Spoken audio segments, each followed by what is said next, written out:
One of the things that's most prominent about this experience, being in this war, is the way that time just drips away. I generally don't know what day it is. I am flipped often between nights and days because we are up so much overnight, running back and forth to the bomb shelter. And for that reason, many of these little snippets, little postcards from this war are coming out in a non-chronological, non-linear way. In this episode, you'll hear from Nicole, a woman that I met at the hotel in Tel Aviv. She was in the shelter with her young son, husband, and I later found out she is also pregnant, expecting. And she had views that she thought would be unpopular about what it means to live in Israel right now. And then the second interview is with a retired man in Rehovot, who is a fixture down in our miklat, our bomb shelter, and his name is Nissim Eliyahu. Nissim means miracles, something I want to emphasize for everybody before you hear his interview. Nicole is young, secular, she's originally from Italy. Nissim is older and very religious and originally from Marrakesh. So I thought it would be interesting to juxtapose these two interviews and have all of you listen to some of the range of the many, many, many experiences that people are having here. Thanks for staying with me, and we will be back very soon.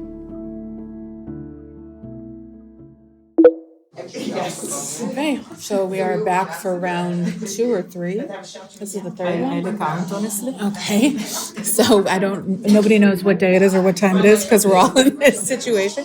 And I'm sitting next to this lovely woman who's in an elevator with me and her husband and baby.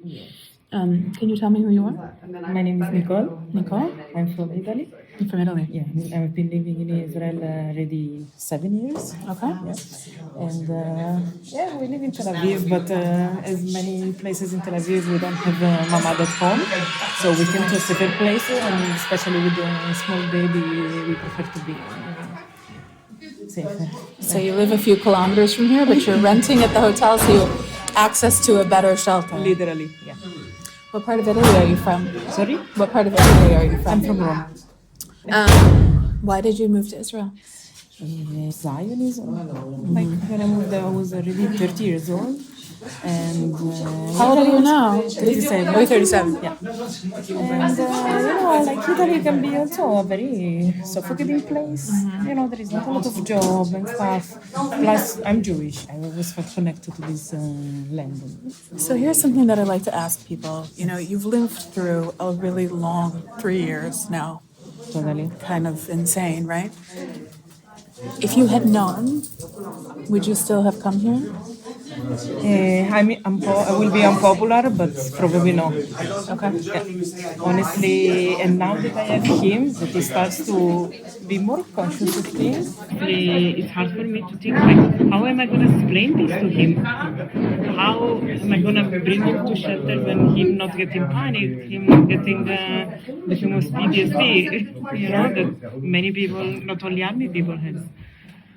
It's interesting because you and I come from the West, and we don't have any. We're not prepared. We're not prepared, but your son is a Saba. This could be just a normal place for him to play on his iPad. Yes, but the question is, do I want him to live like this? Again, I'm very unpopular in my opinion, I know. But you're not, because Israelis are leaving. You're not unpopular. Maybe a lot of people don't want to say it on a microphone, but that's the truth. And I think one thing, when there is something, we are all for each other, but it's true, this you cannot find it anywhere. It's the secret nobody can tell. Yeah. But there is also a more valuable thing, that there is also sleeping relaxed at night. So wow, what a great idea. Knowing that your kids are safe, that nobody is taking ballistic missiles on their head. Yeah, that's ideal. So it's sad. I didn't expect my life to change so much. I always knew that Israel is not the calmest place on earth, but every time it's becoming worse and worse. After 7th of October, I didn't think I would feel like that. Again, I didn't think there was a possibility to feel even worse than this. But now there is. And the more the time passes, the more it feels worse. Does your husband feel the same way? Does it feel worse and worse for him also? Let me ask you, do you listen to Israeli music? I actually make him hear me saying music. I sing him. I can speak Hebrew as well. So one of the things we're talking about in the show is Israeli music, and I'm sort of interested to hear like what people were listening to before October 7th and what they're listening to now. I would like to answer this question, but the fact is that I listen to like the internationals that move to Israel music, which is different from what the locals. It's only Omer Adam. What is it about Omer Adam that people from outside Israel love? First of all, songs are really happy songs. Like, give me an example. Like, he can have a really happy song and really like heartbreaking songs, love songs. The lady that like left him, broke his heart, and stuff like that. But also it can be like, you know, the Tel Aviv, Ya Habibi, Tel Aviv. Yeah, sure, that's him. Yes. So you can have this style. Oh my God, I'm killing myself because this lady just left me. You know? And it's a wide range. Okay. So, but he has this voice, and he looks a really clean person, a pure person. Yeah. The good guy. Yeah. Are there other songs? What's one of the heartbreaking songs? And there is some song that really took me. The Eden Golan one. October Rain? Yeah. Hurricane, what they made her rename the song. Right. That was like, I think the first Eurovision song that I know. Yeah, me too. Wow, she just say all what we have in our heart. She just put it in words and in music, and it's amazing. I thought of Eurovision as kitsch, you know what I mean? Yeah. And all my Israeli friends, they knew exactly how many times I could call to vote. I was like, why is this so important to you? But now I understand. Yeah. I want to tell you, on Wednesday, as part of the show, we took somebody who survived and also fought back to Nova, and it was too much. It was too much, you know? And the only thing that made us come back to reality was that there was a kid playing his guitar and singing October Rain. Yeah. And I said, I think let's go sit with him and sing, I can't look at this anymore, you know what I mean? And give me a lot of wine. Yeah, go give me a lot of wine. Okay, well, thank you for chatting with me in these very strange circumstances.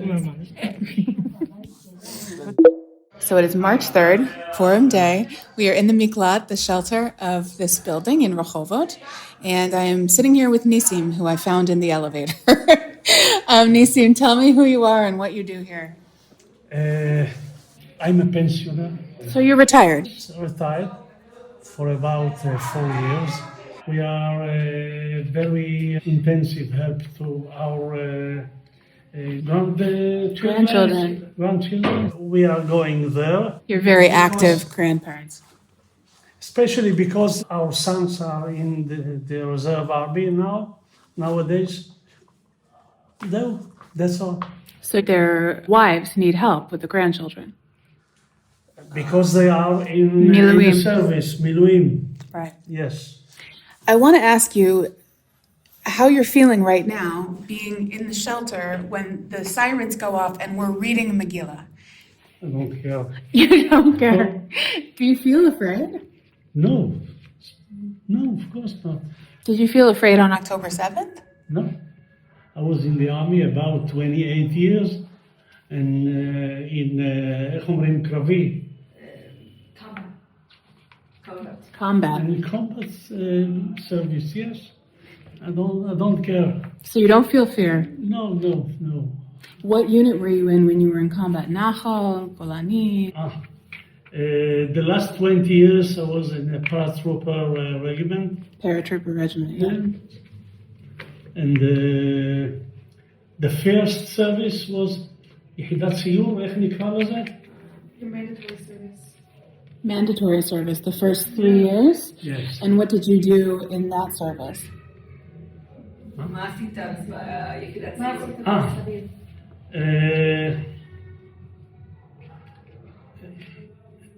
איך אני אגיד, תחזוקה של נשק קל. Maintenance of the equipment. So you maintain the equipment. You Machine gun, especially machine gun to repair. oh, like repairs, like to do repairs. Yes. Okay, I understand. And then what did you do after your service? I heard that you were a math teacher. Okay. I learned in university, and then I work a little bit in the industry, and then I learned to teach. Okay, to that. Yeah. And I worked about 40 years as a teacher in high school, machinery, CAD/CAM, etc. Were you born in Israel? No, I born in Marrakesh, Marrakesh. Morocco. Have you been back since you left? Yes, 3 years ago, I went there for about 10 days. What was it like? Very excitement. Yeah. Yeah, I went the places we have been born. That's all. I very enjoyed to see this big country, Morocco. I didn't know that. From the north to the south, almost the Sahara Desert. It's beautiful, right? Yes, beautiful. So you were not born here. You came to Israel when you were how old? About 2 years and a half. Oh, 2.5. Why did your parents come here? Because they are Jews. This our land. Okay, makes sense. In Morocco, there is a stigma, okay? That there's a stigma that Jews enjoy. No, enjoy in Morocco. Enjoying to be in Morocco. To be in Morocco. Like living there. The relationship were very good with the Muslims, but there's a reputation that the Jews really enjoyed living in Morocco. But it's not true. When the French government leave Morocco in 1955,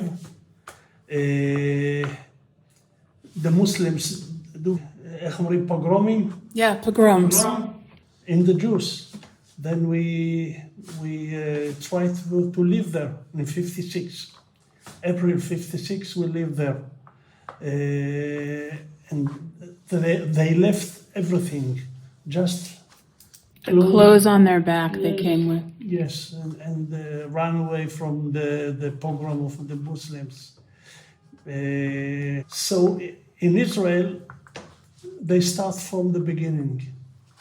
They lived out their professional, they lived everything. They left their professional lives, everything back. Everything, and try from the start, yes. I was very young, I didn't feel anything, I don't know, I don't remember Morocco. And so, do you feel happy living here now? Are you happy that you're here? Yes, of course, I love my country. I love Israel. You do, even though there's missiles and rockets and war. I don't care. I'm sure God is in charge. איך שומר עלינו. Keep us, yes. Can you tell us about your name? You have a special name. I don't think we heard it. Tell us your name. Yes. I born the next Saturday night after Hanukkah. Nes. Miracle. Nissim. And I have another name, Eliyahu. Nissim Eliyahu. The special Eliyahu Hanavi, you know? The prophet. Yes. Motzei Shabbat, after Saturday night, yes. Eliyahu Hanavi, Eliyahu Hatishbi. Yes. So we say it every Havdalah about Eliyahu, right? And your name means miracles. Yes. Some people have been saying to me that they feel like we're living in a time of miracles right now. Yes, I agree. You feel that also? Yes, very. What's we together with the American doing Iran is unbelievable. Amazing. Yes. It feels like something really big is happening. שזה מרגיש משהו מאוד גדול שקורה עכשיו. Yes, very big, very big. Story. The history is making now. Happening right now. Yes, happening right now. Yeah, and so I will tell you, I live in Chicago. I'm scared. I'm a little scared, but I'm a little scared, but I'm also very happy to be part of this time for the Jews. I'm very glad you are here and seeing us in this situation. It's really beautiful, in a way. It's very beautiful. Nissim, thank you for talking to me. Thank you. Okay. You're welcome.